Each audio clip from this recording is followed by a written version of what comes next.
Good morning, everyone. Female Frodo Baggins here.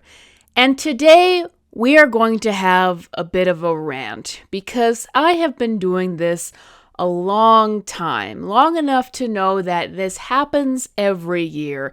At least it's happened every year for the past 5 years.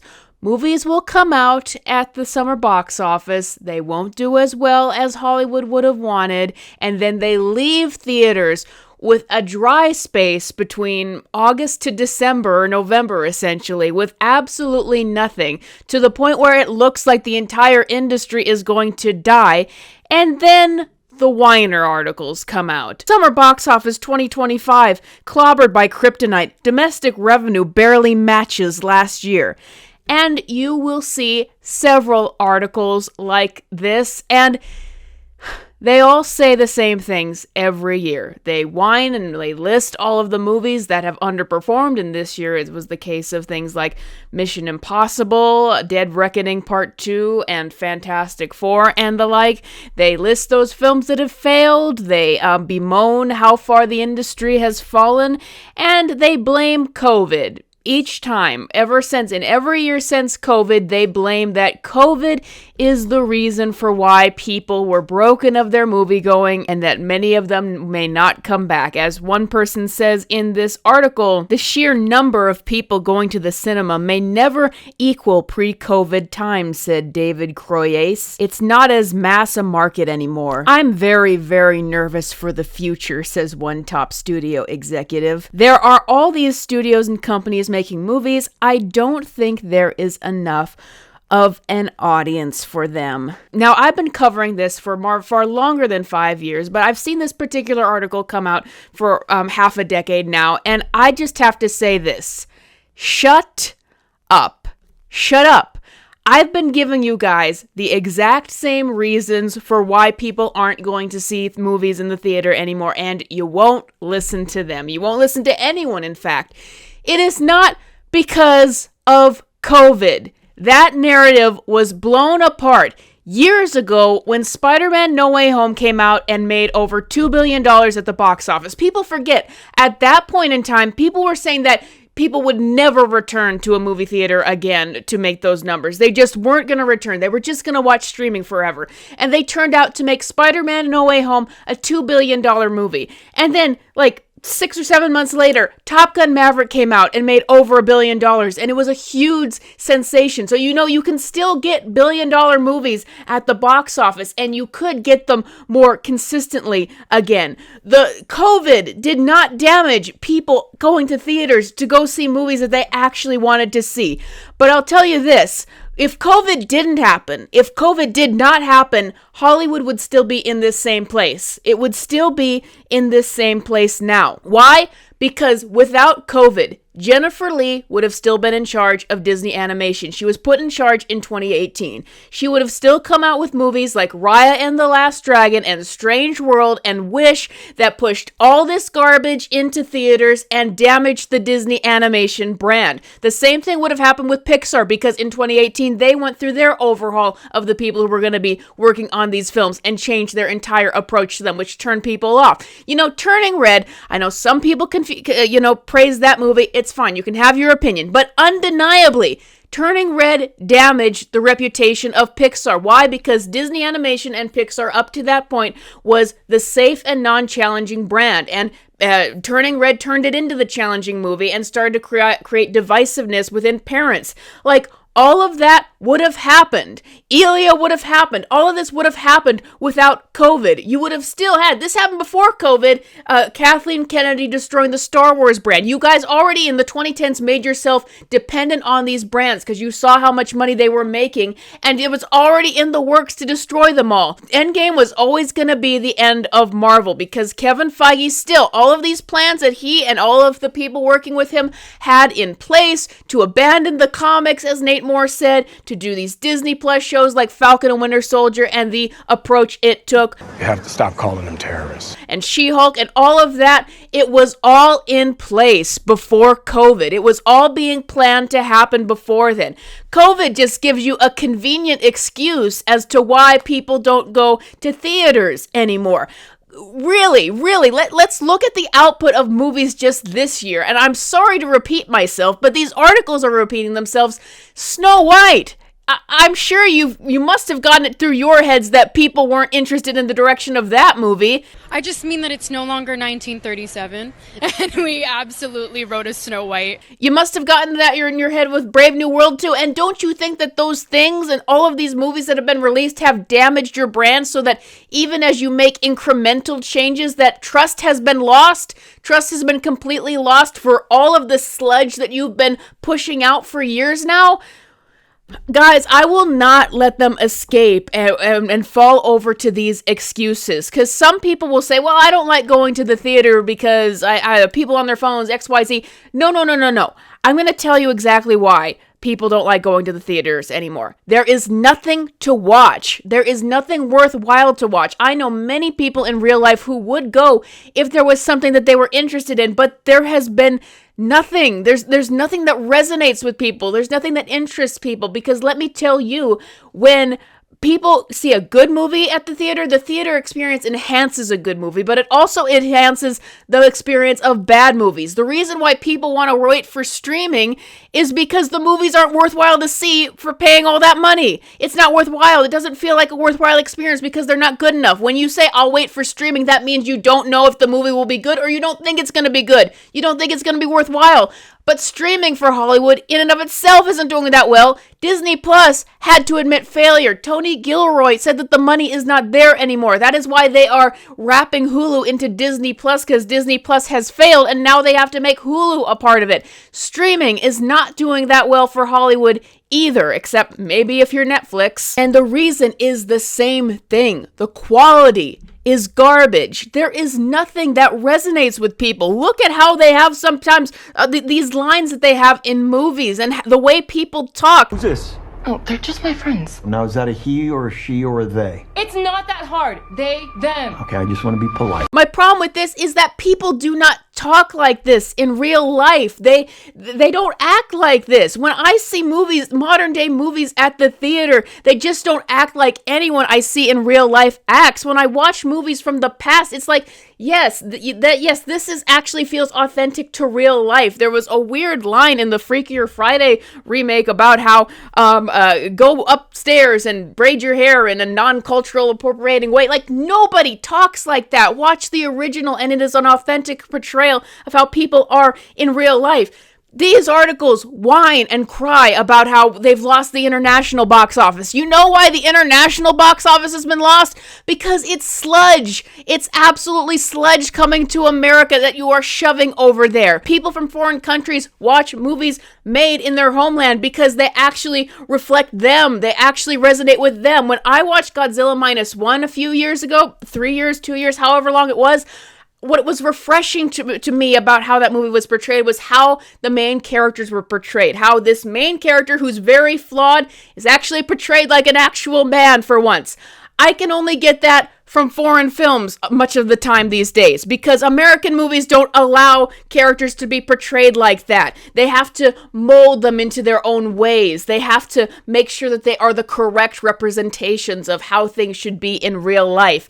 And no one wants to actually watch that, because that is not a reflection of real life. And no one wants to watch any of this sludge that they are pushing out. And I've been saying for years, the quality is low. People were praising Fantastic Four of being a not so bad of a movie. The quality of that would have been considered wholly forgettable and mediocre 10 years ago, even 10 years ago, 15 years ago. Now it's considered a good movie by critics. Superman. Oh my gosh, that is a straight up bad movie. Yes, I said it is a straight up bad script. It is being praised to heaven and back by critics.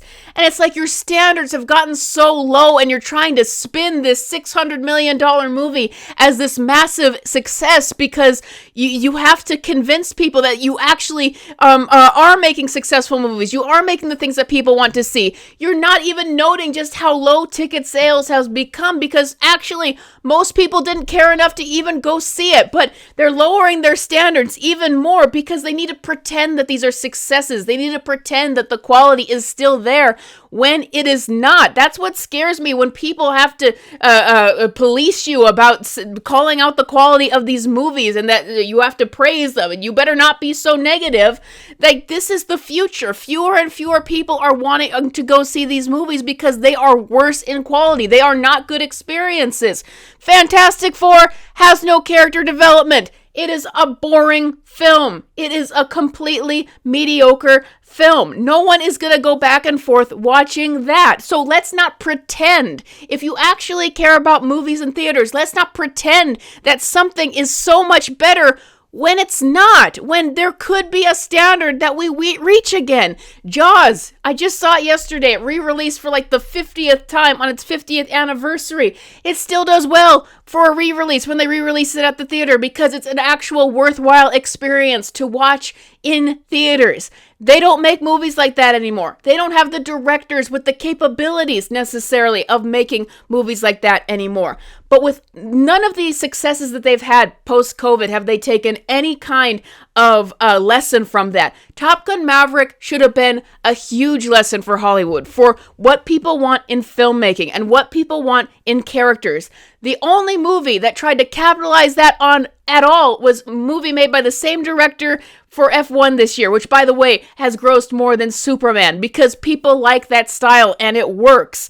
But that's one movie. You need many to bring people back to theaters, but the standards is just not there. So what we get is this whining, this continuous whining from Hollywood, where they've refused to take the right lessons from any of the films released because they want to pretend that none of it is their fault. It was all COVID. None of it is us. And none of it had to do with changing our approach to making films and pushing out all of this garbage that does not reflect what the audience actually wants. It has nothing to do with trying to remold what human beings want and what reality is into these other movies that we declared would gonna bring us into the new reality. It has nothing to do with the message pushing and the destroying of characters and franchises to be rebuilt in their own image. It has nothing to do with any of that. It has nothing to do with ignoring the old creatives and trying to bring in these new people to make these new films. No, it has nothing to do with that. It's all just COVID, and people are sitting at home to watch our slop instead. They even claim in this article that the reason why international audiences don't go see Superman is because it was too American for them. There was no patriotism in that movie whatsoever. What are you talking about? International audiences aren't coming to see American slop because their movies are better. That's all it is. And they can never admit that in these articles because that would be admitting their own failure. They always have to find something safe and external to pin the woes of the industry on. And it's going to kill them because they do not want to change, or the only company that is showing any change is Warner Brothers. They are the only company that is trying to put out some original content. I have to say they better do it on films that aren't just R-rated horror movies because that already eliminates a portion of the audience. But what they need to do is bring back creatives who are actually in touch with the audience and actually are going to produce films that are actually exciting and worthwhile to watch at the theater because it gives you a good experience. It makes you feel like it's an escape from your day job and all of that kind of stuff. And that those movies are even more worthwhile to watch on streaming. You need to bring back people who are actually in touch and have talent. And you actually have to move away from all of this slop. But year after year, they just whine about COVID and say that it's all that's fault, and they ignore all of the other. I gotta say, COVID was years ago, guys. I don't hear any other industry blame COVID for anything or even talk about it anymore. It's just Hollywood to use that as a convenient excuse for their failures. Like, Hollywood is in such a bad place. Like, movies don't even shoot in America anymore because of how high they've risen prices to shoot in America. Maybe you want to make some changes for how much it costs to shoot in America, or how your movies are made, or who you have making them. But no. We're just going to pretend that now 600 million is the new $1 billion. And Fantastic Four, Superman, all these movies were the best they could have been. And the only reason why people aren't watching these things anymore is COVID. All of the people who complain about the quality of movies and bemoan these massive $1 billion franchises we used to bank on, bemoan their failures, Don't listen to them. Those are just the fringes. They don't mean anything. That isn't representative of anything. It's all streaming and COVID. That's all it is. It's a safe thing where we don't have to admit any of our other failures with this stuff,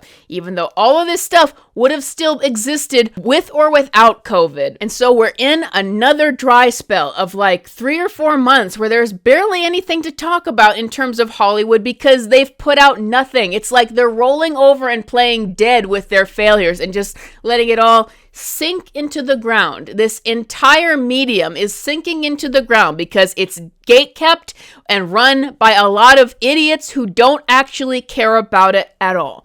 So what I want to say in this video is I am not going to wait on Hollywood to fix things any longer because they're not going to. So I have a plan and I have a video that I want to make specifically for this plan that I'm going to launch into production as I'm going forward. Because, guys, Hollywood executives are not going to save the industry of movie making. They're not going to save any of these franchises. They're not going to save themselves. But I don't want the medium of filmmaking. I don't even want the thrill of theater going that it used to be, that I haven't felt in years. I don't want that to go away. These are out of touch people who are never going to get in touch. I think what we need to do, I am not seeing the movies that I want to see on the big screen. I have seen barely anything that I have liked this year. And there was a quote from J.R.R. Tolkien and C.S. Lewis that inspired me a long time ago that basically they said they wanted to create books and stories because they weren't seeing the books that they wanted to see out there. So that is what we need to do. We need to make our own movies and things and put them out there that actually, hopefully, resonate with people, but they need to be what we want to see. If we're not seeing it in theaters or we're not seeing it on streaming, then we need to make that the movies that we want to see ourselves. So this is too big a topic to just finish out in the end of this video. So I'll say I am going to have a video in the future launching a project that I want to do. So stay tuned for that. But I am just not going to take another year of Hollywood whining and blaming all their failures on COVID while ignoring all of the other things that were actually in place to tear down the industry and bring it to its lowest point that it is in now. A point that they don't seem like they're able to dig themselves out of because they don't want to admit failure. They'll just lower the bar of success, I suppose. But yeah, that is all I got for you guys for now. Thank you for listening to this rant. Is there anything that you would like to add about it? Let me know in the comments below. I will have more videos and announcements for you very soon, and I will see you guys next time.